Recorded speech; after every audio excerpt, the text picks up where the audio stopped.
Well, welcome everyone. So on behalf of the summer project, a big warm welcome. It's a pleasure to be launching our Avoid, Shift, Improve Sustainable Urban Mobility Program with students.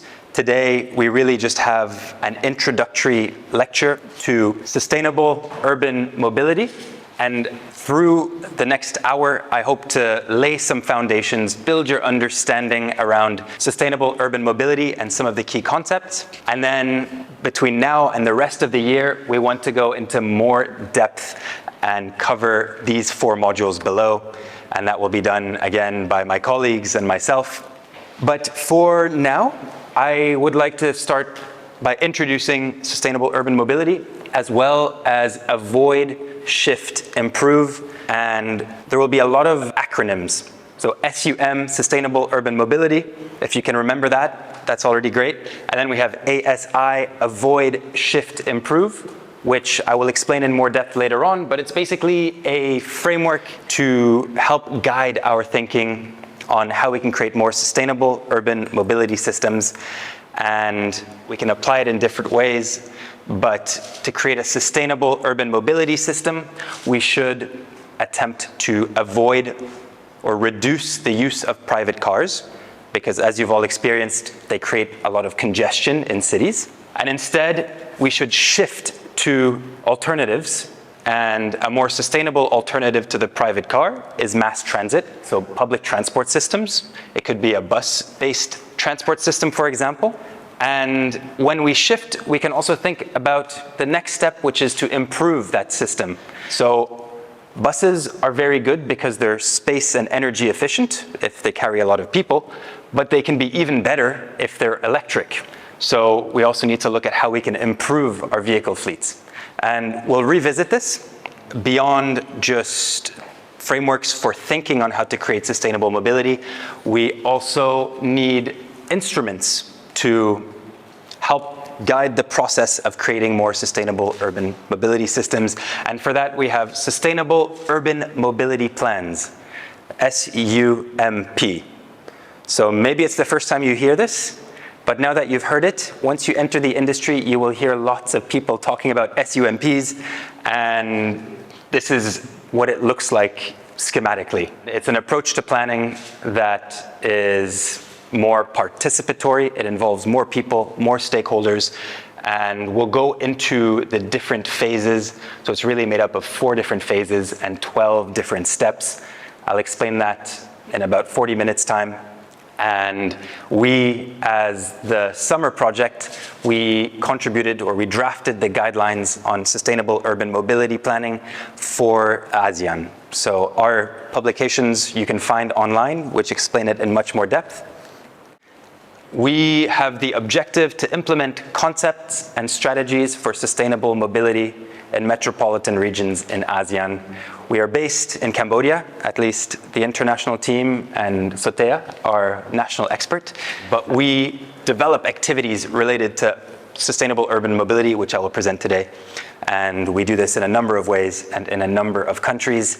And lastly, just a brief note about myself. I will be here next week and also again in a few weeks' time, and I think it's useful for you to know who you're speaking with. I was a student not so long ago, about 9 years ago now, and believe me, time flies. In 9 years, you will probably be in my position here, and it's been a very interesting career so far, and so we do encourage you to ask questions about the material, but if you have career-related questions, feel free to ask. We all have our own experiences, and we're happy to share that with you. My career has been a little bit chaotic in many different geographies. My interest was always in rapidly developing economies. If you work as a transport planner or an urban planner in Europe, all of our cities are old. Nothing really changes. It's not very exciting. Whereas if you live in Cambodia in the last year or even the last 20 years in your lifetime, Phnom Penh has transformed immensely. So it's a much more exciting place to work, and I think you will have a much more exciting career than what a lot of our European colleagues might have. And then also, this is an interesting moment in time for the transport industry. Everything is being digitized and electrified, and there's lots of different ongoing revolutions, and the industry you will enter is so much more interesting than in the past. Enough about me. Let's get into the agenda. I want to really define what sustainable urban mobility is. Then I will introduce Avoid, Shift, Improve in a little more detail. And then we will also introduce sustainable urban mobility planning. And then towards the end, once we've laid these foundations, I will introduce very briefly what the next modules will cover, together with help from my colleagues. So, sustainable urban mobility. I'm sure it's somewhat clear what this means. It's very broad. I thought I would break it down into the 3 different words. So we have sustainable urban mobility, and I chose to start with urban. What is urban? Urban relates to cities. And what is a city? There is no one definition. A city is very broad, and a city means different things to different people. You could say it's a built-up area with a high population density, which is roughly what you said. You could say it's a hub where industries and markets congregate. You could say it's an engine for economic growth. And what a city is really depends on you, who you are, and what you do. So to an economist, a city is maybe a money-making machine. To a geographer, they will see the city as a social, topographical ecosystem. You know, you have human geographers, natural geographers, and they will see the city in different ways. To an urban planner, like myself and my colleagues, we see the city as problems that need to be rationalized. A politician will see it as a place of power. An architect sees the city as where humans and concrete come together, where flesh meets stone. And say also an immigrant, they will see the city as a place of opportunity.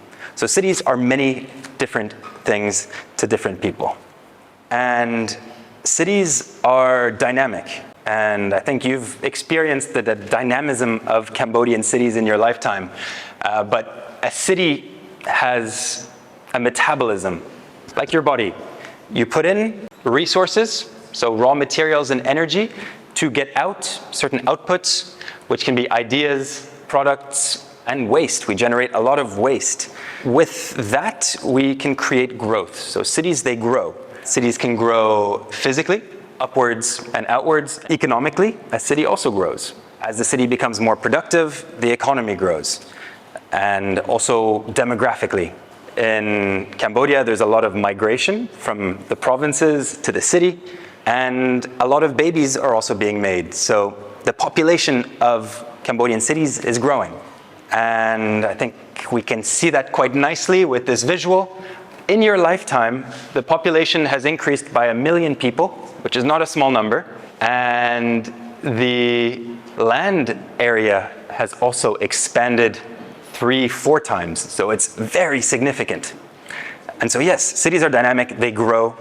But cities can also shrink. If we don't do things right, they shrink. Think of Siem Reap, which used to be Angkor Wat, the heart of the Khmer Empire, that used to be home to 1 million people. Today we have 100,000 people living in Siem Reap. So they're dynamic, and they grow and shrink depending on their relative influence. And this is a story that's happening all around the world.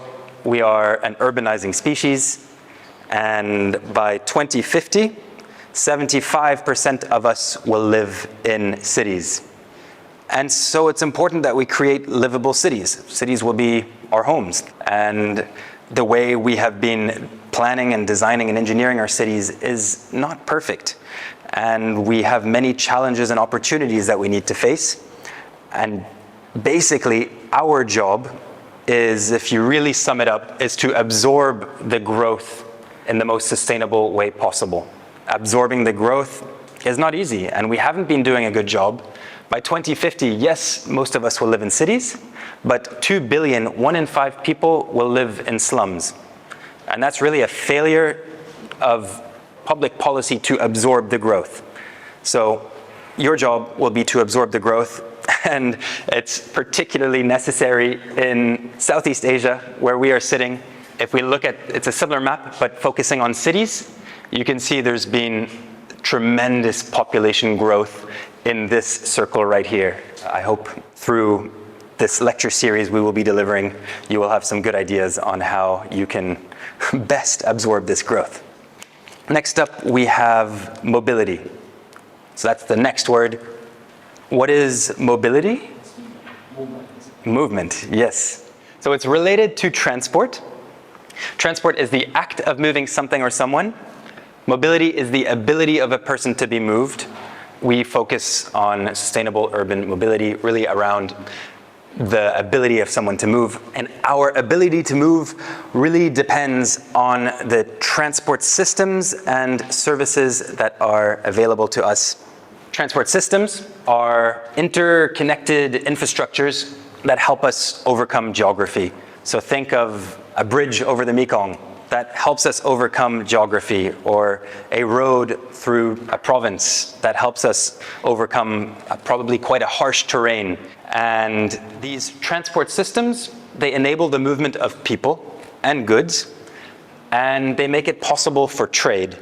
And when you really think about it, trade is the basis of everything. This table got here because of some kind of supply chain that is based off of trade. I am here today trading, not a good, but I'm trading with you information, and in return, I guess, supporting German diplomacy and cooperation with Cambodia. So everything is based off of trade. And transport services are the modes of transport that are available to us, which we use in these transport systems. And I came here today with a Grab tuk-tuk. My colleagues came with electric motorbikes. Some of you may have come with a bus today. So those are the transport services. Our transport services, much like cities, they are also dynamic.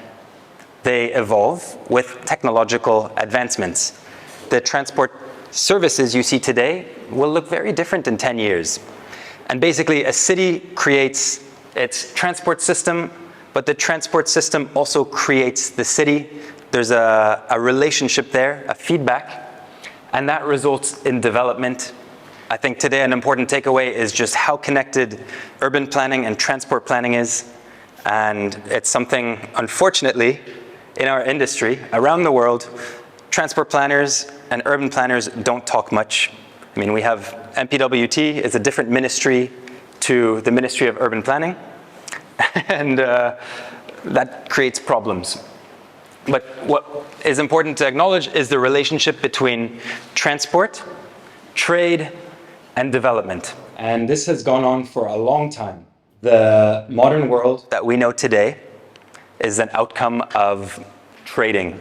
And if we zoom out and take more of a historical perspective, we can see that our cities, they didn't evolve in isolation. Phnom Penh did not emerge alone. We are part of vast networks of cities and trade routes. And the most famous trade route in history is probably the Silk Road, which you may have come across. This was in the early days of globalization, when along this patchwork of trails and paths linking Asia with Europe and North Africa, we used to trade different goods: paper, animals, food, spices, precious metals, textiles, and of course, with the movement of all the traders, also a lot of ideas and services. And over time, the demand for these services increased, more trade happened, more traders were moving along this route, and that resulted in economic development. And with economic development, we built more infrastructure, more urbanization happened, and at this time, the transport technology was quite primitive, but very practical. It was mostly horses and camels. So a camel is a kind of biological technology for transporting goods, and they were very practical because They can cross deserts and don't need to drink several times a day. They store water. And one camel carries up to 250 kilos. So if you have 4 camels, you can move a ton of goods. So that's the link between transport, trade, and development, and all of this results in urbanization. Along the Silk Road, many famous cities emerged and developed. You have in Uzbekistan, big important cities. In Turkey, you've probably heard of Istanbul. These were all along the Silk Road, and this resulted in urbanization. If we look more closely at the city level, this is a city in Southeast Asia. Has anyone ever heard of Batavia? So Batavia is the Dutch name for Jakarta. Jakarta is now a huge city, but not so long ago it was a small city. It was a trading location for the Dutch East India Company, who used to move a lot of goods through here. This became their hub in Asia. They would trade textiles, spices, slaves, gold, ivory, and their transport technology was big ships for long distance trips in different parts of Asia all the way to Europe. And their boulevards were also waterways, canals. So very different transport technology. And it's a similar story not so far away. Saigon, yes. So present day Ho Chi Minh City, again, very similar. This was part of French Indochina. And because it's just at the delta, the Mekong Delta begins and the river sort of forms the delta, and it's a very strategic location where all the goods being sourced in the upper Mekong Delta region would pass through this final post before reaching the sea in Ho Chi Minh. And so it developed as quite a big city. And again, transport technology was ships, and the city was very dense and people probably walked and used cyclos. If we go upstream, this is the early days of Phnom Penh. And again, Phnom Penh is not a city that evolved in isolation. It's part of an interconnected network that develops around trade. And again, this was along the Mekong, and they used to trade rice, rubber, and coal. And if we look at the cities themselves, the transport technology also evolved over time. And in cities, they depend on trade links, but there's also a lot of trading within the city. Trading can also be ideas. So on the weekend, I don't know, maybe you go to some coffee shops and you talk with friends and you come up with new ideas for inventions or businesses. That's also trade. And that creates innovation. Maybe you have a good idea, you start a new business. That's innovation. And innovation also happens in transport technology. It happened in the early 20th century. This is New York. These are horses. These are carts. Most of the transport system was on foot or horses and carts. But then they invented a low-cost internal combustion engine, the Ford Model T, which unfortunately weren't electric from the start. Joachim may mention that in his set of slides. So transport technologies, they emerge, but they also impact our land use, the way we develop land. And that's something very important to think about. So for example, if you build a tram, here we have a tram. This was in Hanoi, and this was in Surabaya in Indonesia, so Vietnam, Indonesia. You build a tram in a city, and people, they will want to live and work close to the tram stop. It's practical because you have accessibility to all the other stops, which is attractive as an individual, especially if your only other alternative is cycling or walking. So the land around the tram stop will be in high demand. People will want to live there, and developers know this. So the developers, they will have an incentive to fit as many people as possible around the tram stop, which means they will need to build vertically. They can't build far outwards, because that would be further away from the stop, so they build upwards. And they develop as many businesses and homes around the stations, and you create setups like this. Obviously, these are low-capacity trams, but if you build a metro, for example, you can create very dense communities around the stops. But this approach, over time, it creates compact, high-density developments, and that also results in more trade because there's more people, more businesses, more residents, more people talking, exchanging ideas, exchanging goods. And this is transit-oriented development. And my colleague Sovan here will cover this topic in much more depth in the upcoming lectures. And so you can build a tram, or an alternative is you build a highway. And if you build a highway, that will influence land use in a different way. This is Bangkok in the 60s, when they decided to address their congestion issues with these big expressways that go from the urban center to the urban periphery outside the city center. And at the same time, they were encouraging the use of the private car as a way of getting around. This, on paper, seemed like a good idea because for individuals, living outside the city center is good. Land is cheaper. Because of this, you can live in a bigger home. So developers started building larger homes where you would have your house, you would have your parking space for your private car, and this was a model that I'd say Manila, Jakarta, Bangkok really embraced. They were very inspired by what happened in America. But over time, if you create very low density communities and you build more horizontally, you spread out land uses, this reduces the potential for transit-oriented development for public transport and has a lot of other problems, which we'll explain. One issue is it creates car-dependent cities. This is becoming, or has become, a universal phenomenon. Many cities around the world now are full of cars. And that's in part because a car is a useful commodity. It helps you move, but it's also a status symbol. And as a person or a city or a country gets more money, there is a very strong correlation with car ownership. So the more money, the more cars. But that can only go for so long before you create a lot of problems. And I think Cambodia is in the middle of this journey. The congestion you might think is bad, but if you experience congestion in Jakarta, Manila, peak hour in Bangkok, it is 10 times worse, and it's a big problem that's very challenging to fix once it's already happened. If you build a city that is very dependent on the cars for mobility, you have to focus on moving the greatest number of vehicles and not people. And vehicles are very space hungry. They take up a lot of physical space. I mean, you can see the car park outside of this building. It's vast. There's more car park here than there are buildings because cars take up a lot of space. And they take up space when parked, but also when in motion. And for our infrastructure to absorb all of these private cars, you need to build a lot of road infrastructure, parking infrastructure, and you also consume a lot of energy.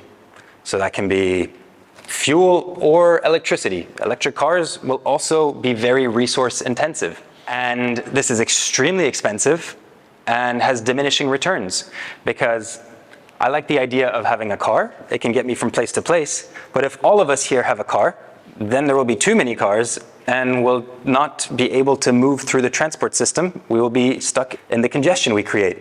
And this is sort of the approach many cities have taken over time.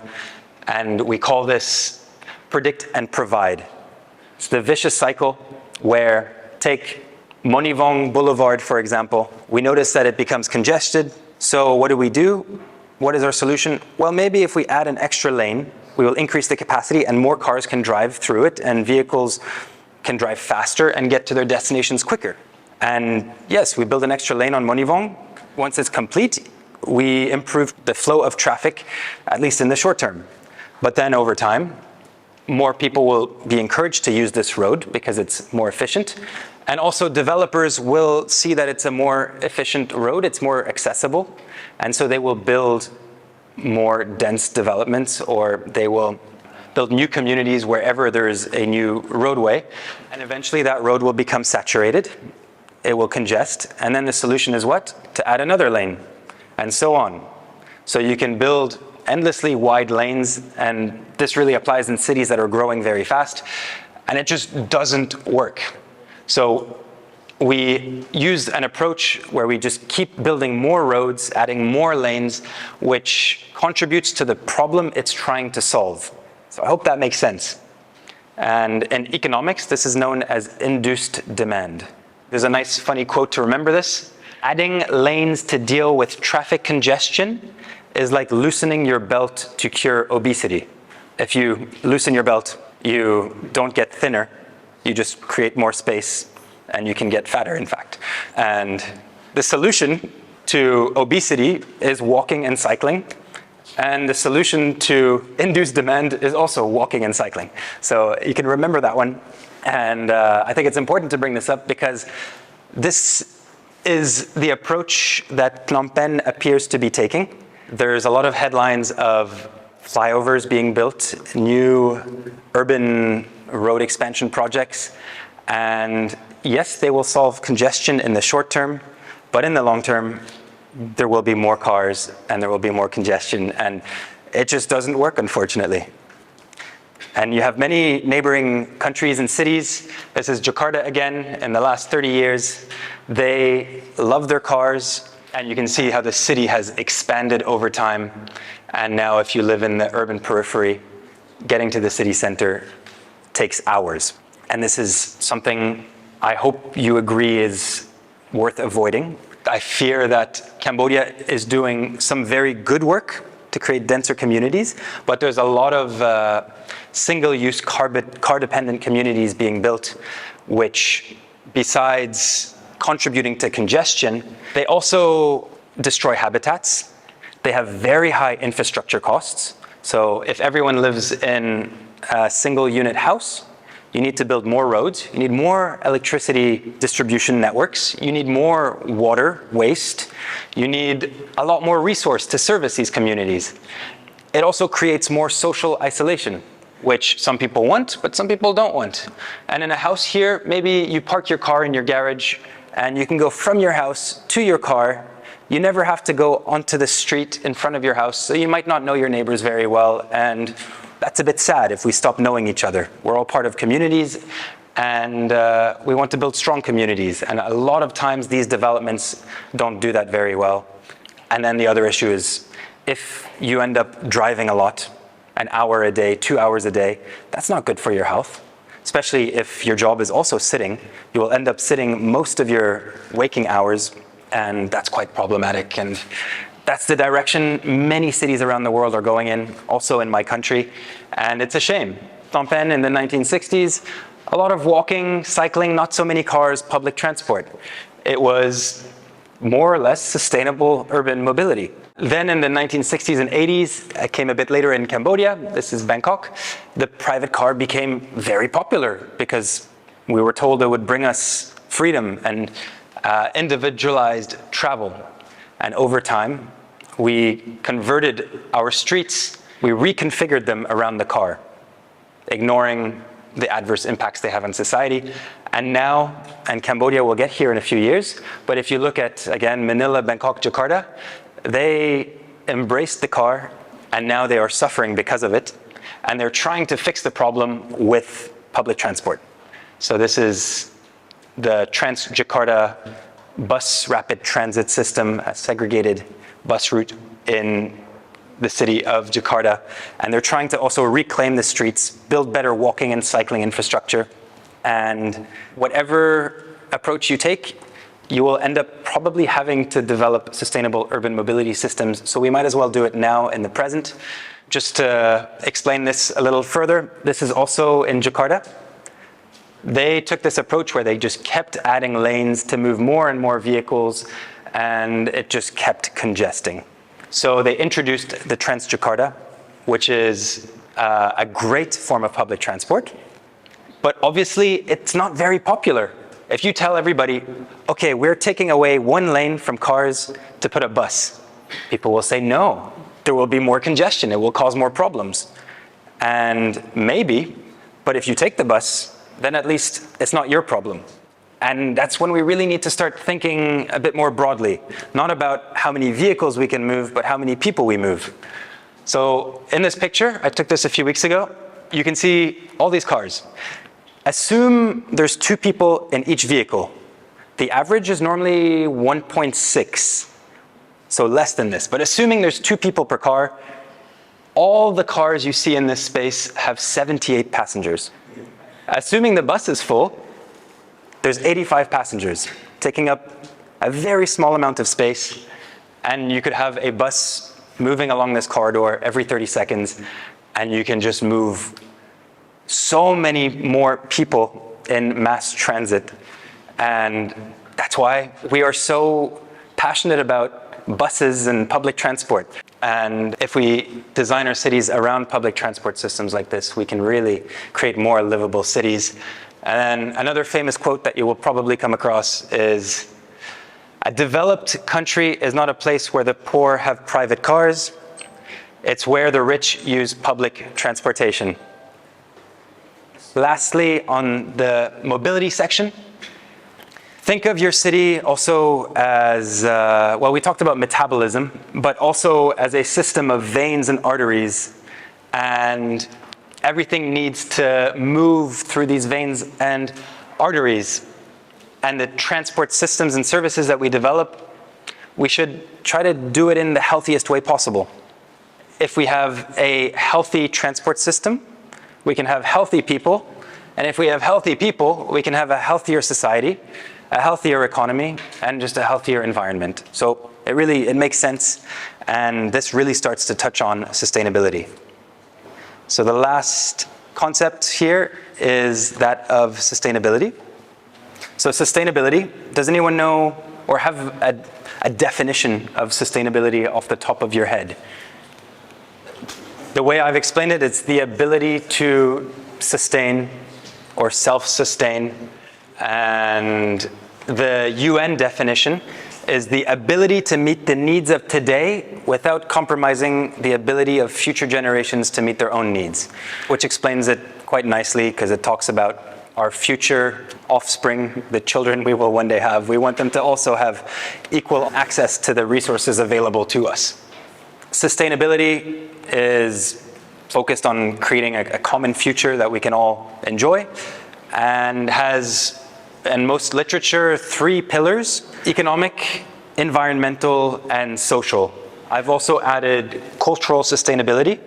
I think that's an important pillar that often doesn't get included, but it's important to sustain your culture, or at least many elements of your culture. When it comes to cities, mobility systems, and urbanization, we need to develop cities that are self-sustaining, and obviously we also have to create a sustainable link with the rural areas. But a sustainable city is one which is viable in the long term and minimizes its negative externalities. And to do this, it's going to have to be a very cross-sectoral. We have to work with transport, energy, water, all the different sectors, and it has to be multidisciplinary. Planners have to start working more with engineers and designers and architects and economists and so on. And we need to find ways to develop more harmoniously with nature and the Earth's natural cycles. And within all this, we also have to make sure that we are healthy and happy. I think there's so much focus on environmental sustainability, but sometimes we neglect social sustainability. And there's many places in the world where young people are not living in nice cities, and they're not meeting potential partners, and not many younger generations are having babies. And you could argue it's because we have built very unsocially sustainable cities. So we have to really find the right balance between the environment, the economy, the culture, the social side. And there's many different models that we can look at. We can think about, there's a concept called symbiotic cities. These are cities that can regenerate the resources they require. So your city could grow all its own food using wastewater, treating that in natural ways, and building cities as if we are colonies on Mars, where everything we have is cyclical, where we don't have inputs and outputs, we have to just work with what we have. So there's many different concepts. We're often sold the idea of smart cities as a solution to solve all our problems. Cambodia is very active in this space. There's a lot of discussions on how to create smarter cities in Cambodia. That's good if our understanding of smart cities is fundamentally good and related to sustainability. But all too often, a smart city is described as a city that's technologically modern, that uses different types of electronic methods and sensors to collect data. That's the Wikipedia definition. So it's all about technology, electronics, and sensors. And if you have that, you create a smart city. But does that create a truly smart city if we only focus on innovation and technology?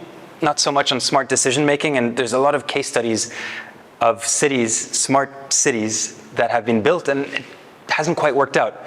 South Korea, close to Seoul, they built Songdo. It was meant to be the smartest city in the world.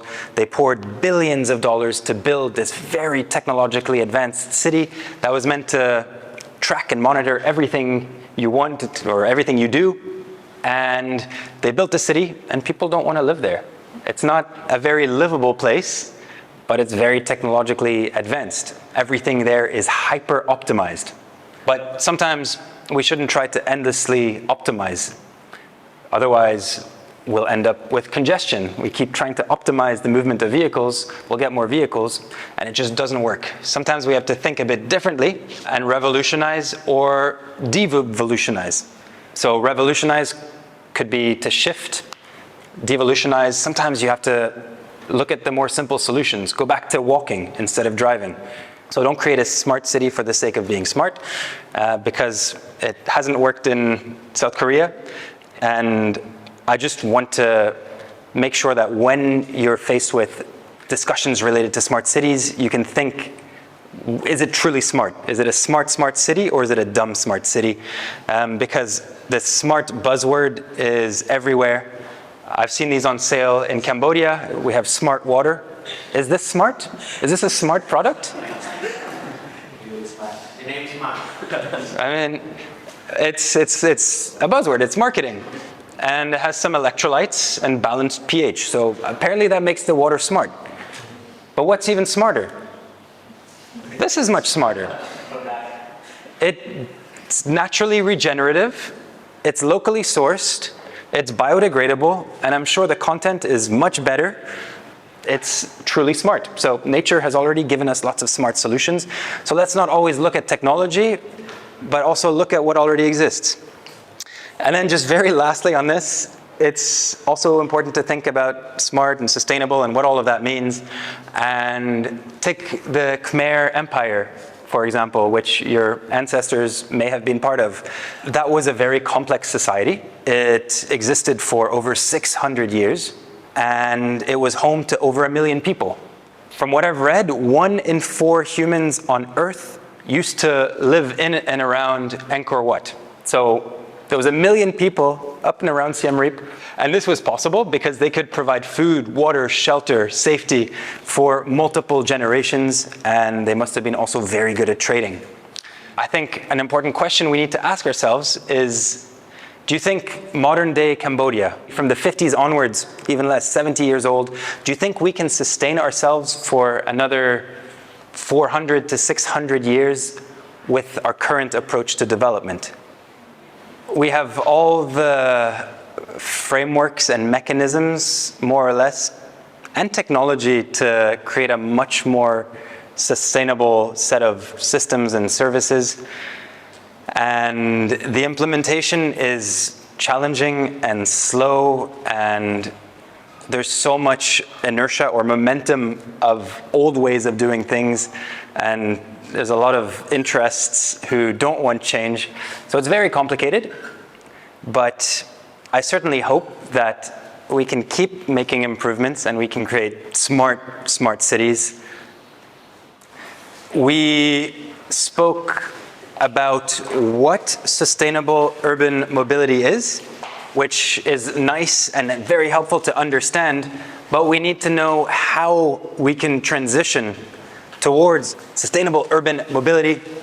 And this really starts with rethinking how we have been developing many of our transport systems and services.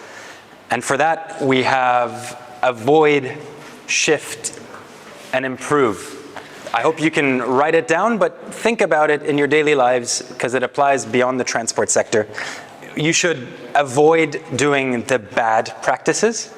You should then shift towards the good practices, and you should improve the good practices that work. And the way we often present it is using a Venn diagram.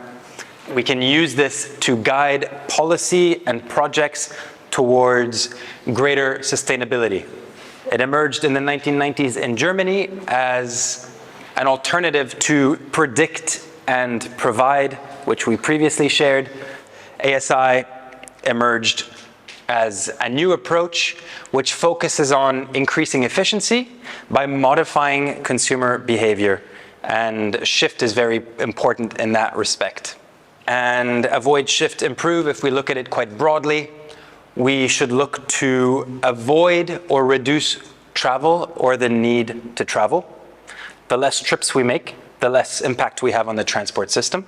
And also the mode we are using also has a big impact. So if the private car has a very negative impact, we should avoid using it altogether and shift towards a more sustainable mode. And a more sustainable mode is something that's more energy and space efficient. So if we think back to the bus in Jakarta, that is very energy and very space efficient for moving people. And then we also need to think how we can improve the efficiency of the transport technologies. There are ways we can make all kinds of vehicles more sustainable. And generally, we should work in this sequence, prioritize avoiding the things that are bad, then shifting to the things that are good, and then improving the things that are good. This is a good approach if we want to explore how to create public transport systems and services, improve walking and cycling, but it could also apply within subtopics in the context of electric mobility, which Joachim will present in our third lecture. We can also apply avoid, shift, improve. So we may want to avoid certain types of electric cars. Some are better than others. Tesla Model S, it's a beautiful looking car, but it has up to 460 kilos of battery, half a ton of battery. Batteries are very intensive to produce, very impractical to recycle, and they have a lot of problems. So we should avoid motorizing in electric vehicles with lots of big, heavy batteries, and maybe shift towards lighter, smaller vehicles that have smaller battery requirements, and so smaller battery packs, which is more sustainable because we've reduced the amount of batteries we need. And then we can also make better use of these batteries by operating and using them in vehicle fleets that are often in motion. Most private cars are parked 90% of the time, which if they're electric, your battery will be depleting even when you're not using the vehicle. So it's better to have mobility services that are constantly in motion.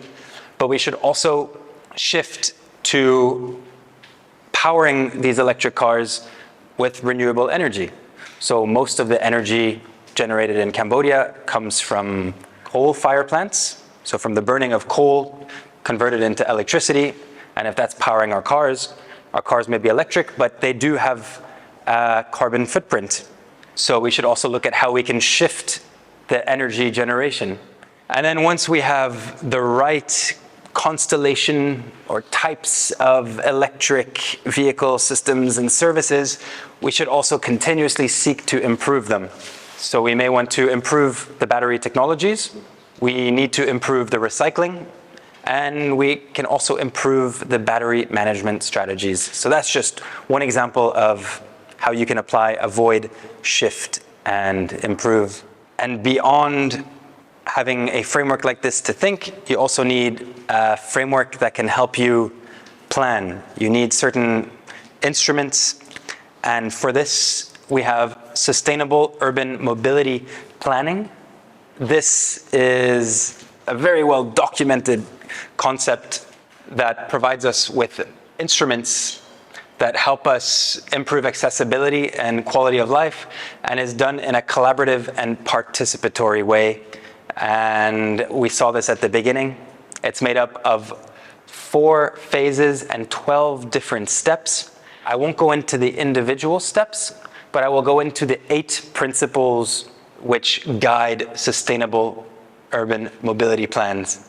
Principle number 1, when you want to create a plan for somewhere that is sustainable or promotes sustainable urban mobility, you should focus on what we call functional urban area. So in Cambodia, for example, many people live and work in Phnom Penh, but some of the people who work in Phnom Penh live in Kandal. And if we're planning a new transport infrastructure, we want to also think about the people who go from Kandal to Phnom Penh every day. They are part of the commuter zone. So this is not Phnom Penh, but we have the administrative area of Phnom Penh. We have those living in Kandal, which surrounds Phnom Penh, and they are in the commuter zone. And we could define that as the functional urban area. So a sustainable urban mobility plan is encompassing of all movements of people and goods in the city. The second and third principles are that to develop these plans, you should cooperate across institutional boundaries. So when you're planning any kind of big strategic infrastructure, you should work with different levels of government. And that's done well in some cases in Cambodia. For electric mobility, for example, we have an interministerial steering committee, which brings together MPWT, the Ministry of Interior, the Ministry of Urban Planning, the Ministry of Finance and Economy, and together the different ministries are discussing how we can develop policy to enable electric mobility projects in Cambodia. So same applies in SUMP. We really want to bring together a lot of different levels of government, but we also want to bring together non-governmental institutions. You have a lot of active, passionate people who work for, say, NGOs or academic institutions, or people like us. We are in Cambodia. We are happy to support in shaping any discussions around sustainable urban mobility plans. We also want to involve the private sector. Again, with e-mobility, you have a lot of local startups and companies providing services, and they have a lot of useful insights that can help shape these plans. And of course, it's the public that is affected by whatever we build, whatever we introduce. So they should also have a say in the plans that we develop. And the SUMP really tries to bring everyone together and tries to get everyone to discuss and share their thoughts and opinions, which makes sense. It sounds like an obvious approach, but unfortunately, that's not how a lot of transport infrastructure is planned. SUMP also is based off a very detailed appraisal of the existing situation. So if you want to make a SUMP for Phnom Penh, first you would study the existing mobility patterns and get a very good idea of the dynamics in the city. And this would be your baseline. It would be Phnom Penh today. And from this, you would develop your targets and your objectives. So you know where you are today and you know where you want to go. The next principle is to have a long-term vision. So that's the vision where you want to go. And to get there and meet your different objectives and targets, you need an implementation plan. So you have a very detailed implementation plan. In a SUMP, you will consider all the different modes of transport that are available to you. And a SUMP generally tries to be very balanced. It considers private cars, public transport, walking, cycling, and prioritizes those that are most sustainable. And this SUMP also takes into account the infrastructure requirements, the technical requirements, the regulatory environment, the financial measures and mechanisms that are available, also how anything that's introduced can be properly promoted, because that's also an important area of creating new systems and services. And the SUMP also has a space where it can consider traditional transport, but also new systems. So when creating plans with the traditional methods, we often don't think about the role of Grab or PASAP, but they are a very important mobility service. And if you build a metro, there will be tuk-tuks outside the station, whether you want them there or not, because there's a demand for them. So we need to also consider these modes of transport and integrate them in our broader plans.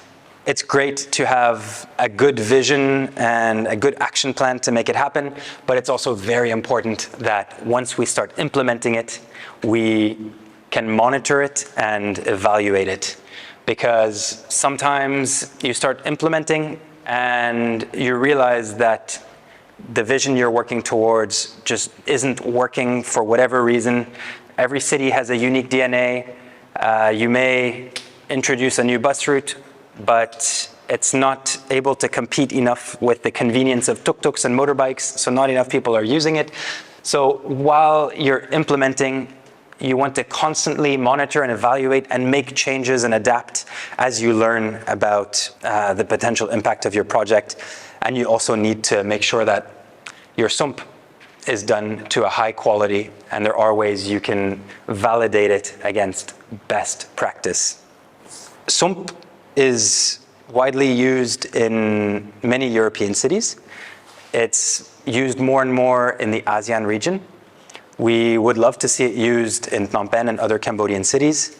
In Indonesia, for example, if a city wants to access national funding for any kind of strategic project, so say Bandung or Surabaya, the second biggest city in Indonesia, if they want to build a new metro system, if they want to get money from the national government, they have to first produce a SUMP, which identifies all the right kinds of projects that can solve the mobility issues.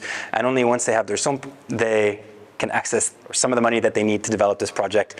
And it's a good mandate that the national government has introduced, and hopefully similar can be explored in Cambodia.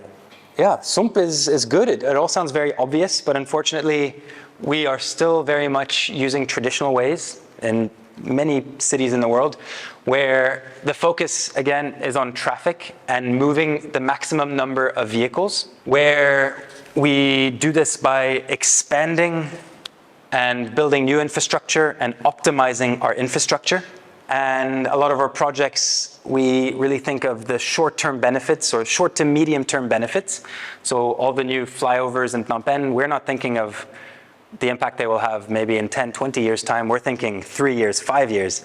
So a very limited time horizon. The projects are often also just focusing at an administrative level in Phnom Penh and not thinking about what about those people in Kandal. And when it comes to appraising, once the project is built, oftentimes very little is done to understand the impact. Whereas with SUMP, the focus is not on moving so many vehicles, but on moving people, on enhancing accessibility and quality of life. And it's done in an integrated way where we give thought to all the different modes of transport. And the delivery, yes, we have short-term projects and milestones, but it's done and it's embedded in a longer-term vision. So we have our long-term vision, and we have all the different projects we want to achieve along the way, and it's very important to have this long-term vision.